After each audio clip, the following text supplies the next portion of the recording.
Caught behind Venetian blinds, had to reach for the city lights. This ain't where I belong. Hey, look at me, man, what I've become. I've been running east. Et bonjour à tous, amis trekkers. Donc on se retrouve aujourd'hui pour une petite sortie. Je vais vous présenter le GR58, donc le Tour du Queyras, au départ de Seillac, dans les Hautes-Alpes. Donc on va partir sur, on va essayer de le faire en 6 jours. Ça fait grosso modo 110 km le total, 8000 des plus, 8000 des moins, parce que c'est une boucle. Et par jour, j'ai essayé de couper le truc pour faire un peu des journées homogènes. Donc on devrait avoir une vingtaine de kilomètres et entre 1000 et 1005 de D+. Allez, on va dire 1002 pour faire la moyenne. Voilà, normalement le temps devrait être avec nous, ça on verra bien. Et j'espère vous faire de belles images. Allez, let's go, on y va. Ce qui est bien foutu aussi sur Seillac, c'est que la municipalité a balisé certains parkings en précisant justement que ce sont des stationnements pour des longues durées. Donc pour les personnes souhaitant faire le GR, ça leur permet un peu d'être serein en laissant la voiture et d'être plus ou moins certaines de la retrouver à leur retour de périple. Pour autant, il y a énormément de monde. Tous les parkings sont saturés. Bon, ils ne sont pas énormes, mais c'est vite saturé. Mais de notre côté, on est mi-juillet, donc je pense que il me semble que le Tour du Queyras l'année dernière a été élu deuxième GR préféré des Français. Donc voilà, forcément ça attire du monde. Et même si tout le monde aspire un peu de tranquillité, d'être seul sur les singles, et ben c'est pas forcément le cas.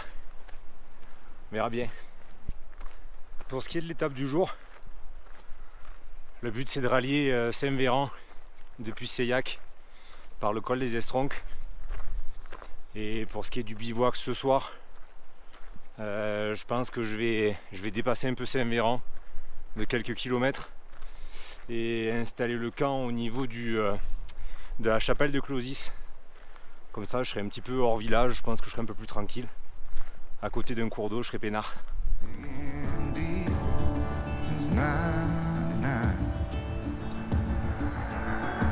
What I thought was gone was sitting in my pocket in plain sight all along.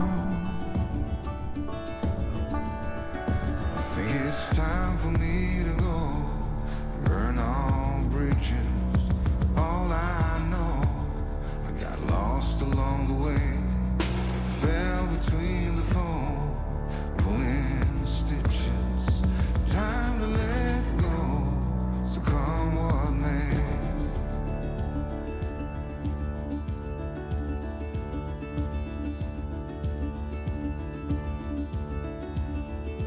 Don't look before you leave. What you give, you get to keep. So long, farewell, bye-bye. Let's have a toast for those lost old lives. And my crooked little heart that seems so rebellious is falling apart right now.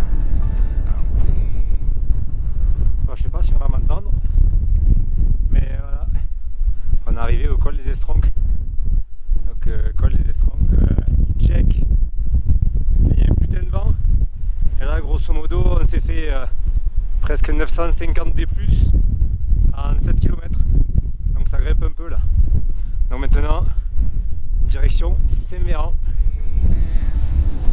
Easy kid, gonna leave it all behind. I think it's time for me to go burn all bridges.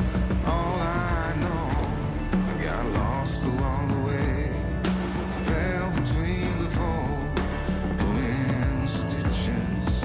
Time to let go, so come on.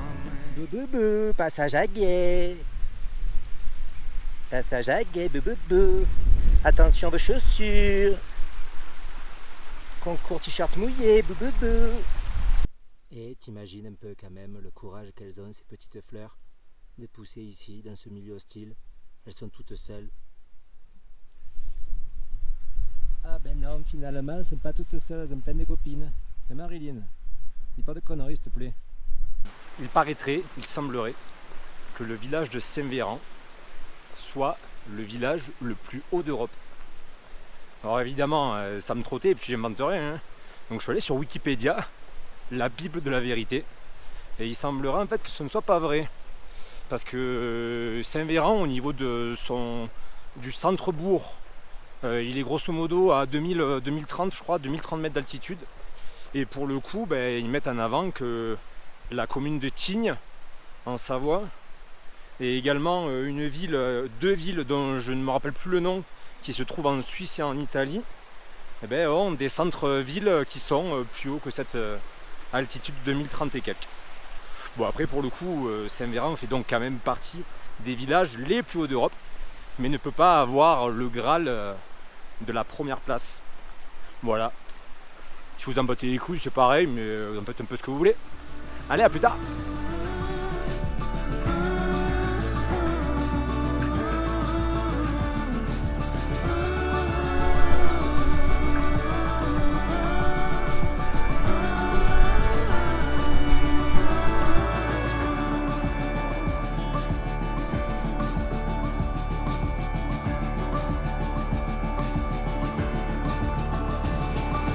Caught behind Elysian lines, out of reach for the city lights. This ain't where I belong. Look at me, mama, where I belong.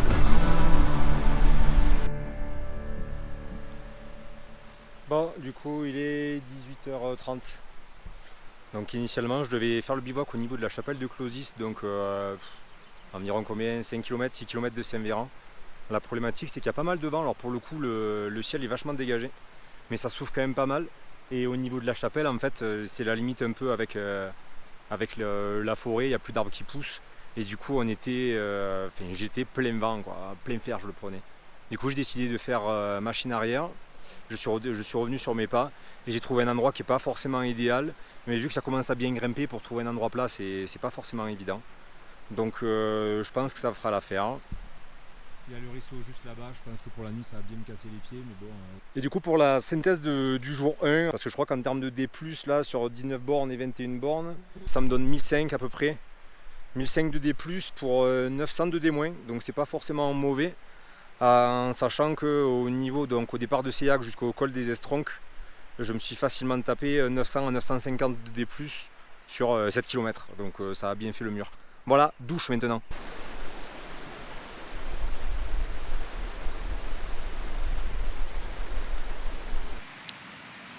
Dernière vidéo du jour 1 du Tour du Queyras. Donc effectivement, comme les poules quand tu pars en randonnée, 20h30 dans la tente, vachement tributaire du soleil qui, une fois derrière la colline, t'incite à te mettre au chaud parce que tu te gèles vite les roustons. Et pour le coup, je suis tout seul, donc je peux même pas parler avec un complice de randonnée. Je profite également, vu que nous sommes le lundi 17 juillet 2023, pour souhaiter un joyeux anniversaire de mariage à la femme de ma vie. Aujourd'hui, ça fait 2 ans que nous sommes mariés. Et tout simplement pour te dire que je t'aime. Et sur ce, à demain pour la suite.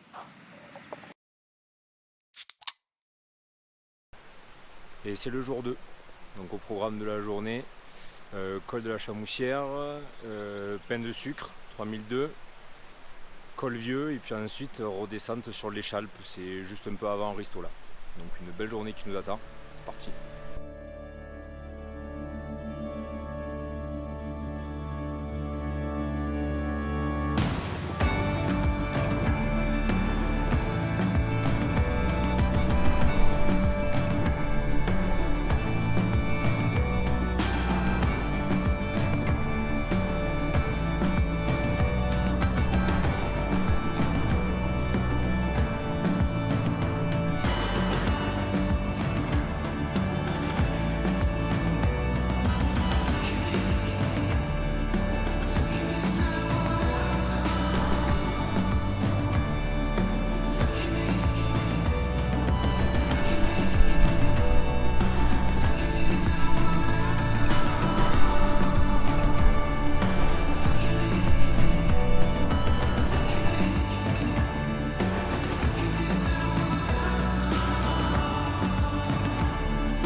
Maintenant, grosso modo, ça va être une petite heure pour redescendre au refuge Aniel. Super joli. Col de Chamoussière, check. C'est aussi du col de Chamoussière qu'on peut accéder au pic du Caramantran. Donc c'est un des deux sommets qui dépassent les 3000 et qui sont entre guillemets facilement accessibles depuis le GR58. Donc en fait le col, je ne sais pas si je vais bien réussir à situer, il est là-bas au niveau des gens. Voilà, et en fait là après On a un petit chemin qui remonte et le Caramantran, j'essaie d'indiquer, il est là-haut. et il est à 3020 et quelques. Et moi dans l'idée j'aimerais faire le Pain de Sucre qui est un petit peu plus bas là, en redescendant au niveau en dessous du col Aniel, col Vieux, et de repiquer là-bas. Après 3002, je sais pas si je vais avoir les jambes. Puis c'est qu'il y a beaucoup de vent en fait, donc avec la prise du sac, comme c'est légèrement accidenté, c'est un petit peu plus difficile le Pain de Sucre. Je sais pas, je verrai. On verra sur le moment. Mais sacré panorama quand même, c'est vraiment un super décor. Et là, petit single qui descend jusqu'au refuge.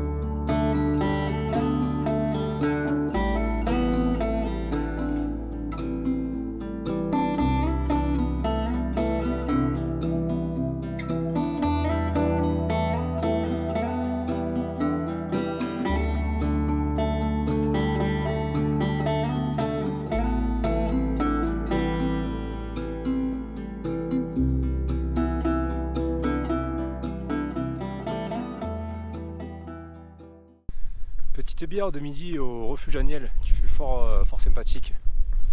Et puis maintenant on entame la seconde partie de la journée en direction du col Vieux et dans la foulée l'ascension du Pain de Sucre. On verra ça. Donc c'est ça le Pain de Sucre. Vu d'en bas c'est un peu impressionnant. Et du coup en fait justement vu comme c'est raide, je me demande par où se fait l'ascension quoi. Col Vieux, check. Ah, voilà, 2800 mètres. Avec en arrivant au niveau du col une vue pas forcément dégueulasse.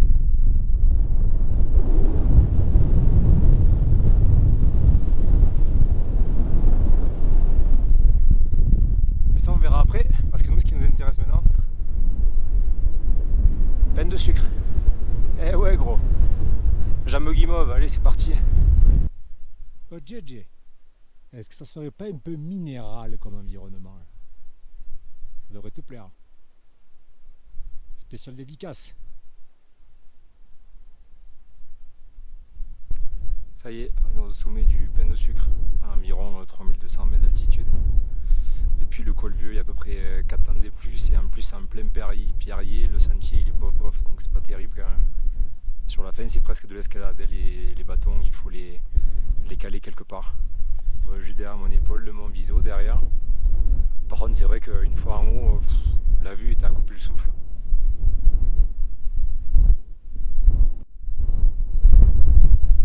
Là-bas au loin on voit les écrins. Donc après on a le col où on était tout à l'heure, le col Vieux. Ensuite le lac Florian. Après on redescend.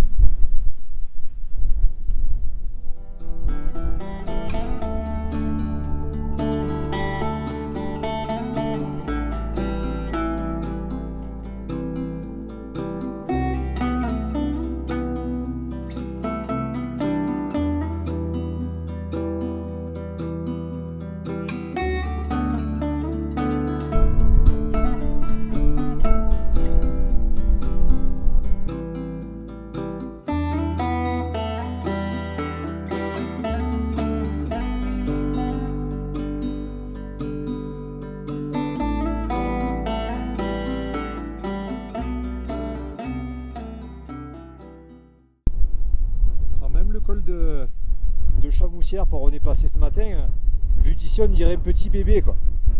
Alors pour le coup, c'était un petit morceau quand même. Hein.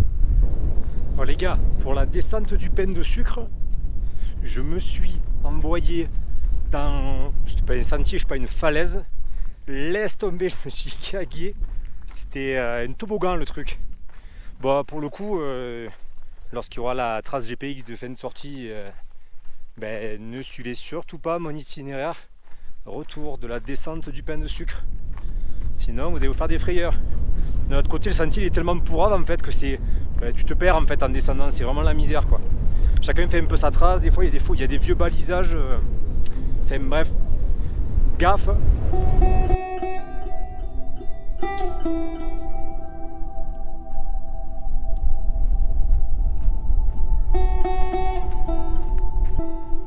Le lac Foréan. Est-ce qu'il est pas un peu sublime ce lac?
Eh mais vous êtes là vous, les petits coquinous. Vous admirez la vue? Ah, y a de quoi hein. Donc là en bas, c'est le lac Égorgéou. Il y a vraiment un panorama un peu de fada. C'est magnifique. J'espère vous régaler. Allez, à plus tard.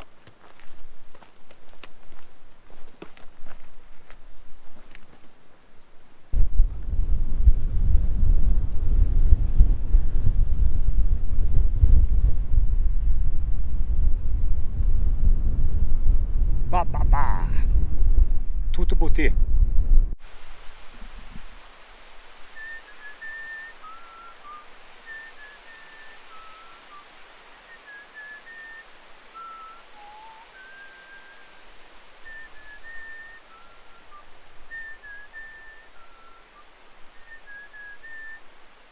Bon, 19h30, je viens de monter la tente et de choisir mon spot de bivouac.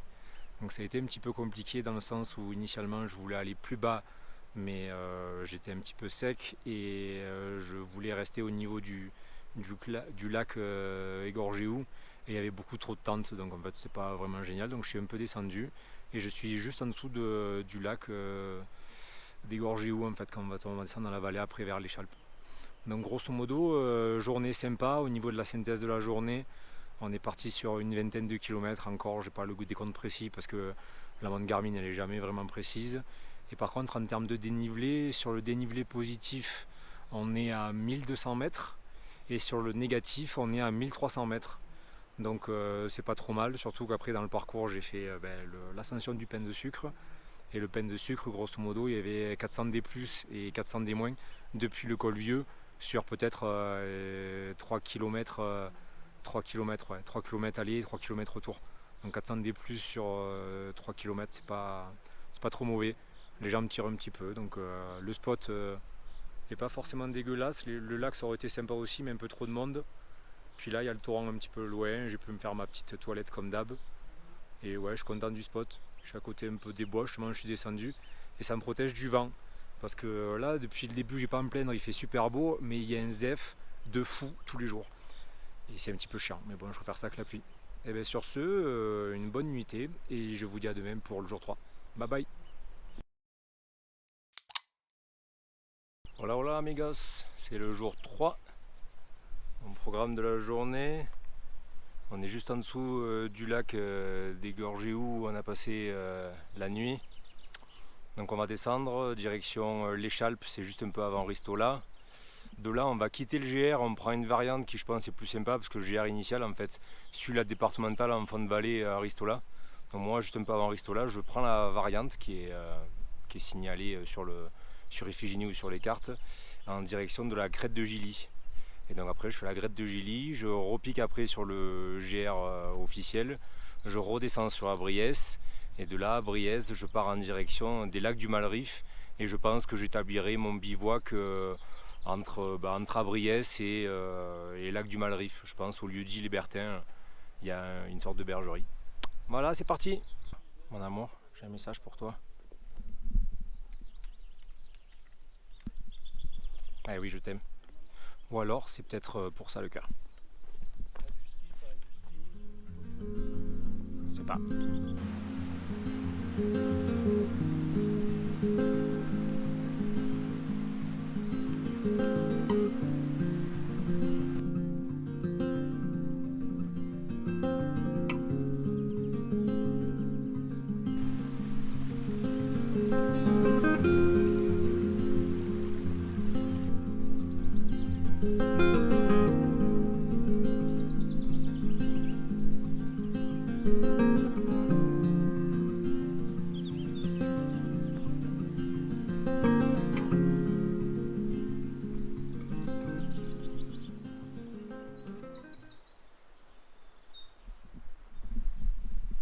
C'est magique, hors du temps quoi. Décor de fou, les oiseaux, tranquillité absolue. J'adore. Est-ce que ce serait pas la crête de Gilly là qu'on va devoir se farcir encore là, à monter à 400 000 étages? Ah, ça va être cool. Ça va être cool. On est là pour ça, hein.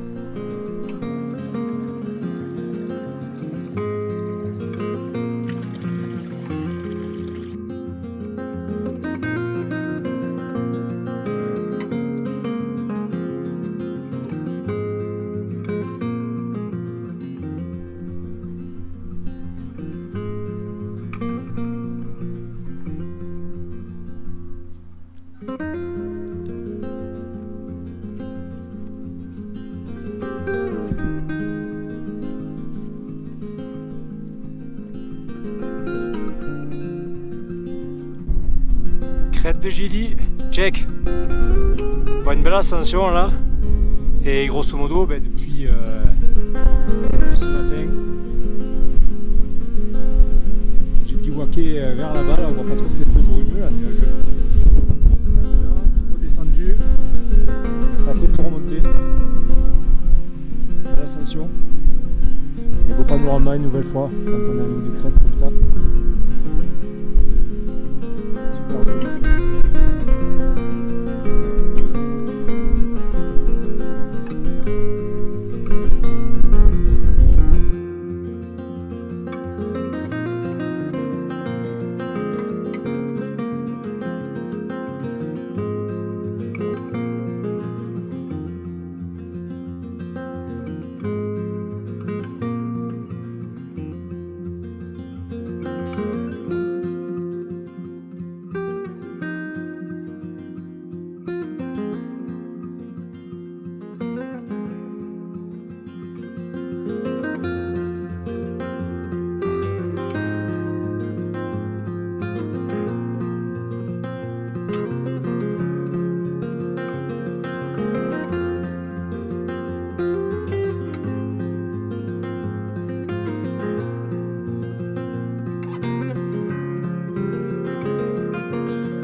welcome to Abriès.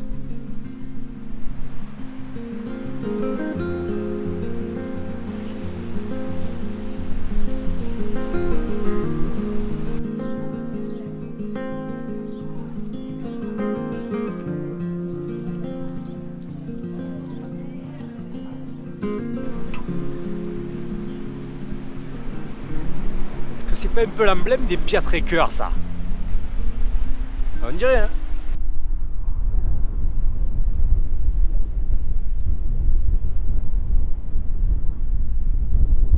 Donc là, on est au hameau du Malriff. Un peu plus bas, il y avait 2-3 maisons qui étaient complètement en ruine. Et là, en fait, avant d'entrer, ils ont mis un panneau d'information justement pour expliquer qu'il y a des associations du Kira en fait, qui essaient de rénover petit à petit les hameaux, dans le hameau du Malriff.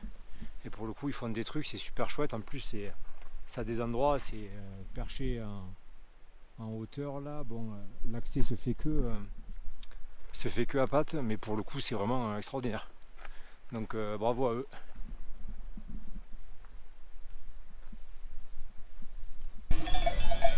Ouais, désolé de vous déranger, mais vous êtes sur le chemin.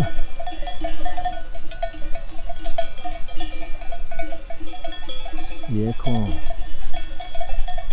Il joue, ouais.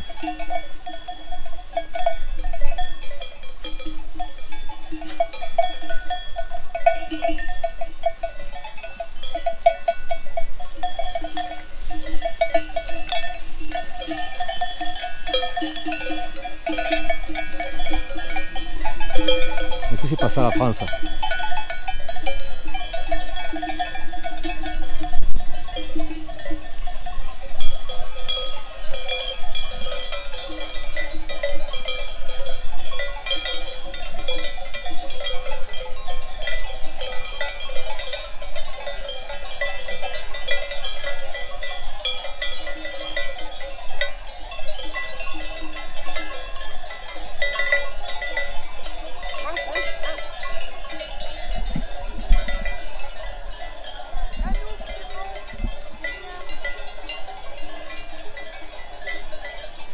Rencontre avec un patou.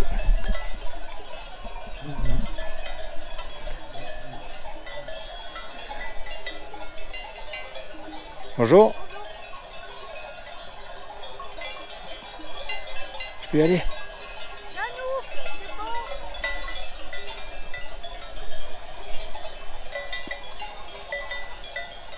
Alors? Alors? Eh ben, tout. Allez, je ne veux pas de mal. Allez, en avant. Sur le passe.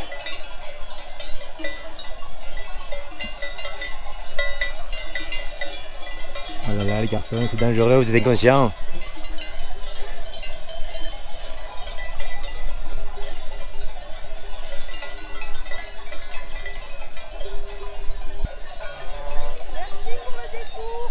Bah, de rien, c'est normal. Bon courage à vous.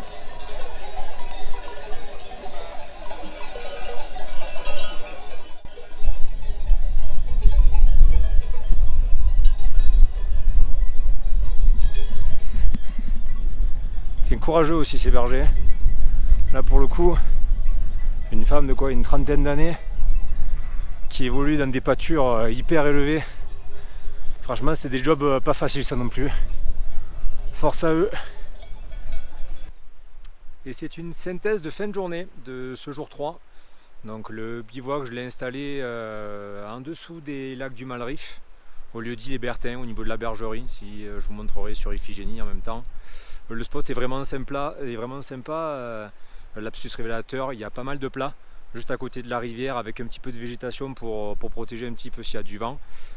Donc je suis rentré un petit peu tard, ça a été finalement une grosse journée, en gros presque 26 km pour 1007 de D+, 1009 de D-, donc c'était quand même costaud.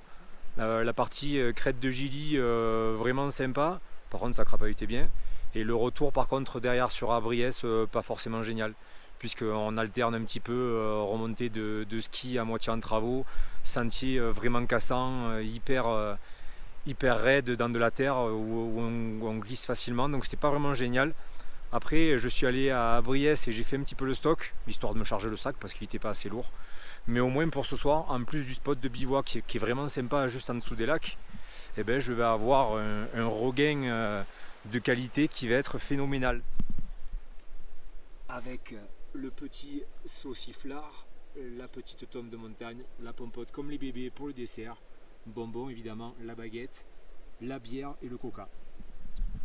Donc voilà, c'est bien de mettre 15 000 $ dans du matériel de professionnel de trekker pour gagner le moindre gramme, pour ensuite derrière se rajouter peut-être 1 à 2 kg de bouffe. Mais bon, au moins ce sera bouffé ce soir. Donc voilà, je vous laisse sur ces images et je vous dis à demain pour le jour 4. Bye bye.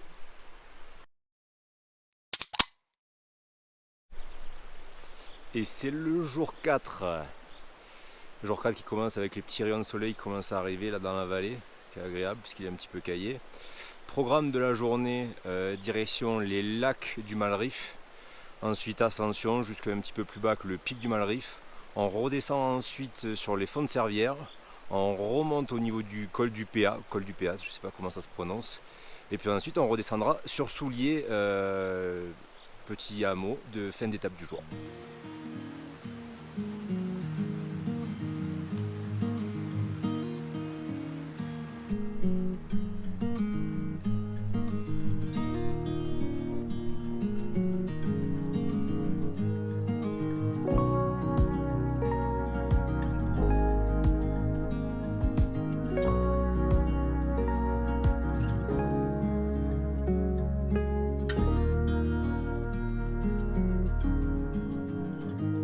Vous êtes prêts? Donc on est arrivé au le grand lac Los, qui fait partie avec le lac Mézan un peu plus haut, le petit Los encore un petit peu plus haut, des lacs du Malriff. Toi, ça se mérite encore, il y avait un gros mur là depuis le bivouac, mais c'est fantastique.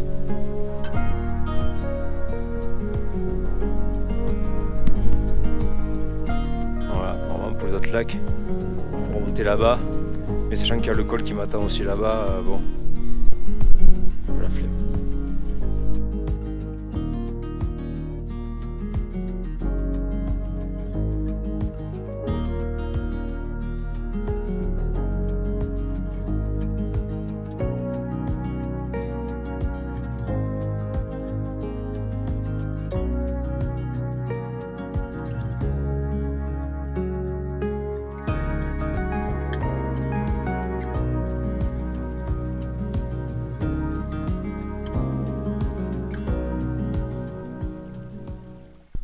Bon ben, col du petit Malriff, check.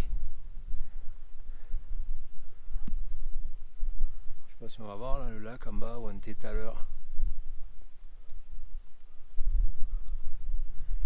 Et ensuite c'est direction fond de Servières. Tout en bas. Papillon de lumière, envolez-vous. Oh.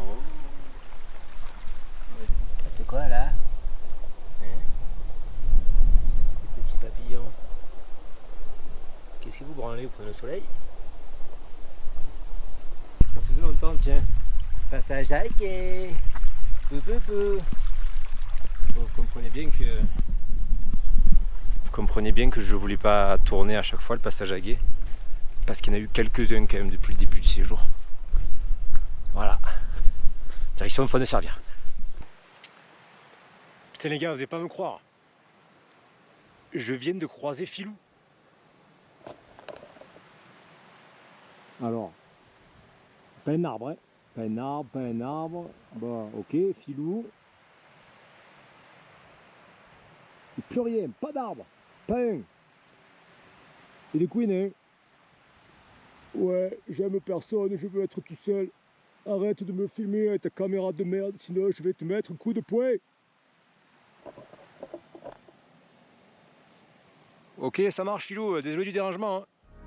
Hein. Bon courage.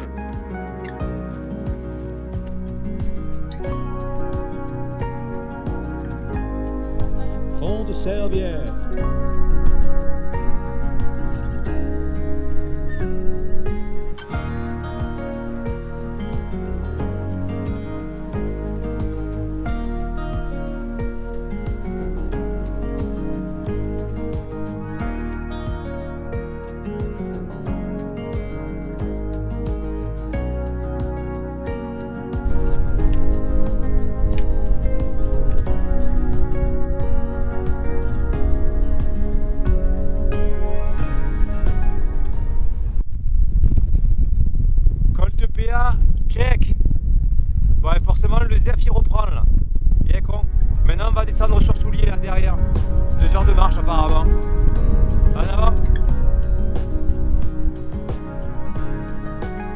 voilà, arrivé à Souliers. Alors la particularité de ce petit hameau, c'est que la famille qui y habite en fait, y est installée depuis le 13e, 14e siècle. Et pour le coup en fait, j'ai un ancêtre des années 1800 qui est du village et qui pendant la campagne d'Italie de Napoléon en fait a intégré son armée et l'a suivi pour s'y installer en Italie. Et de là après, mon arbre généalogique part du coup d'Italie. Et pour le coup, la famille Humbert qui compose le village, c'est un peu le sang. Donc voilà, petit pèlerinage pour le coup. Et évidemment, grosse petite bière. Et avec un peu de chance, du jambon cru, du fromage. Le classique, histoire de reprendre un peu des forces. Comme prévu, petite planche charcuterie et fromage. Petite mousse et petit coca. Donc c'était bien revigorant. Maintenant, on va remonter en direction du lac de Souliers, peut-être pas si haut, et trouver un peu avant s'il y a un spot qui permet l'installation pour la nuit. De quoi j'ai plus trop faim, c'est déjà une bonne chose. Mais c'est dur de repartir après l'apéro. Allez, ciao Soussou.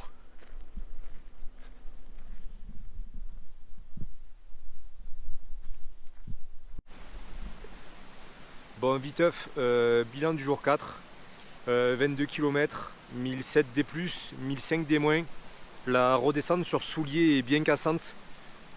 Et puis on commençait à bien sentir la chaleur, contrairement un peu aux endroits un peu plus hauts.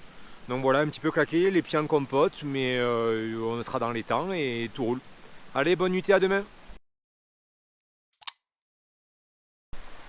Messieurs, dames, bonjour. C'est un jour 5. Le programme du jour 5, direction, depuis un peu les hauteurs de Souliers, du col du Tranché. Col du Tranché. Évidemment, messieurs, on évite les mauvais jeux de mots. Ensuite, en redescendant, nous irons sur Brunissart.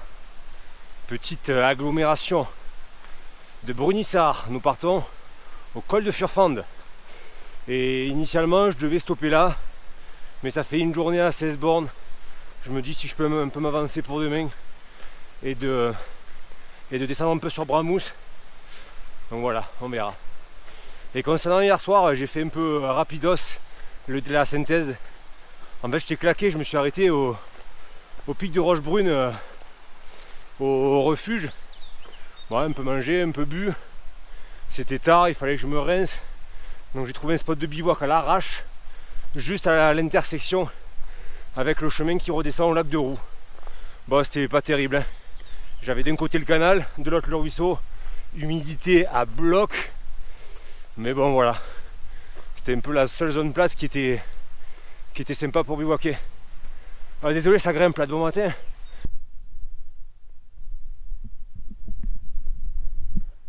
Col du Tranché, check. Maintenant au suivant. Le col de Furfande. Allons-y.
Col de Furfande, check.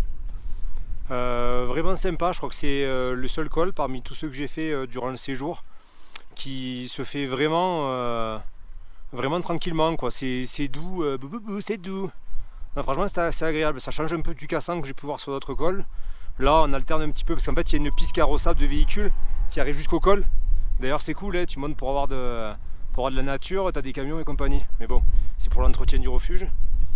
Donc ouais, le sentier alterne un peu, prend un peu la piste carrossable et le longe. Mais du coup ça se fait vraiment avec une bonne foulée, ça se fait vraiment naturellement. Donc voilà, un col de plus, c'est l'avant-dernier je pense, ou l'avant-avant-dernier. Et maintenant on va descendre sur le refuge un peu plus bas pour se prendre une petite collation.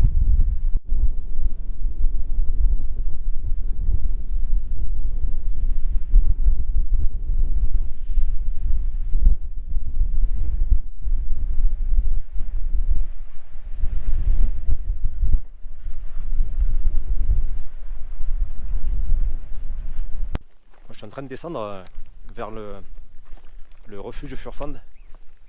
Et là, putain, on se croirait dans un autre monde. Bah, à part un ou deux marcheurs, il n'y a strictement personne. On a l'abri du vent.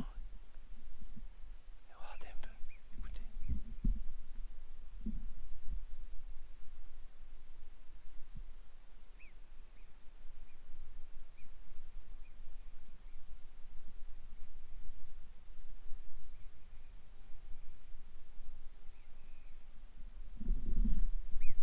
C'est dingue.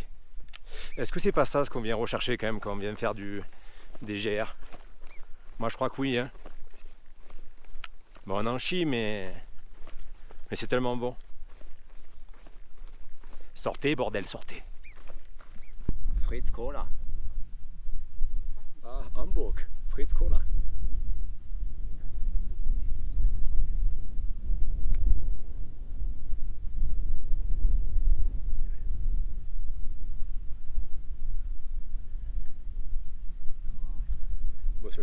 Ça a le goût du Coca-Cola.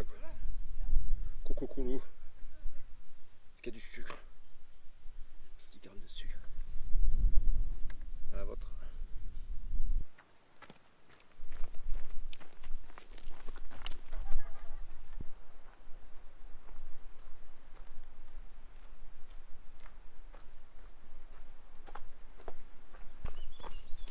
Petit tips. Si comme moi faire une fin d'étape au refuge de Furfand est un petit peu trop juste pour vous et que vous aimeriez un peu rallonger, soit parce que l'étape est un peu courte ou soit vous voulez vous avancer pour le lendemain, en descendant au niveau du Pervoux, donc entre refuge de Furfand et Bramous, vous avez un petit spot, là je suis passé devant là, en sous-bois où vous pouvez mettre la tente et pas loin il y a une petite source, donc avec le point d'eau. Donc pour le coup c'est bon à savoir, c'est un peu entre les deux quoi, ça vous ferait peut-être une journée en partant de Souliers à 20, une vingtaine de kilomètres, sans devoir aller justement jusqu'à Bramous. C'était le conseil de Guigui. Nous venons de dépasser Bramous, le village, le hameau. Et donc là, direction le col de Bramous. Depuis les Escuillères, c'est les petites maisons, je ne sais pas si vous les voyez là sur le hameau là-haut, où on voit la route en zigzag.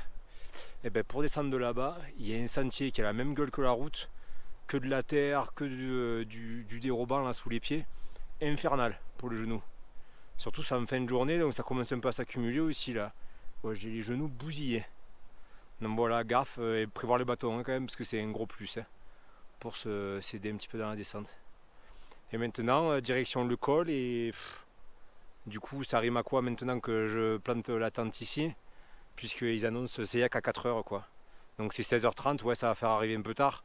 Après c'est pour encore marcher 1 heure, bivouaquer n'importe où dans la montagne pour avoir 3 heures ou 2 heures de marche demain. Il n'y a pas d'intérêt, donc je pense que je vais tracer jusqu'à la voiture et je vais doubler l'étape. Voilà, on en saura plus un peu plus tard.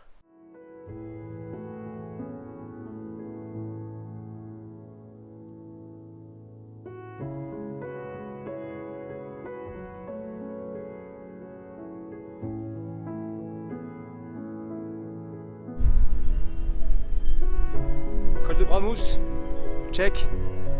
Ça y est, ce sera le dernier des 9 cols que j'aurai franchi en réalisant ce GR58. Et histoire de finir en beauté, cette petite montée au-dessus de Bramous et des chalets de Bramous, c'était vraiment très joli entre pâture et sous-bois. Je trouve que c'est bien venu conclure la dernière ascension du tour. Maintenant, direction Seillac.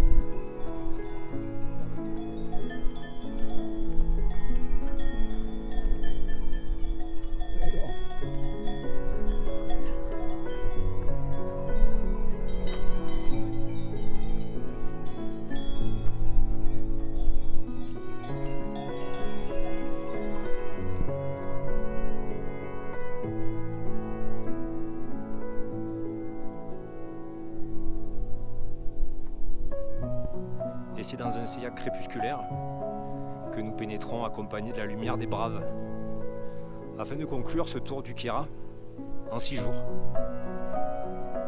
Non, 5 jours du coup, puisque j'ai doublé l'étape aujourd'hui. Au niveau des stats, rien d'extraordinaire, c'est sur internet.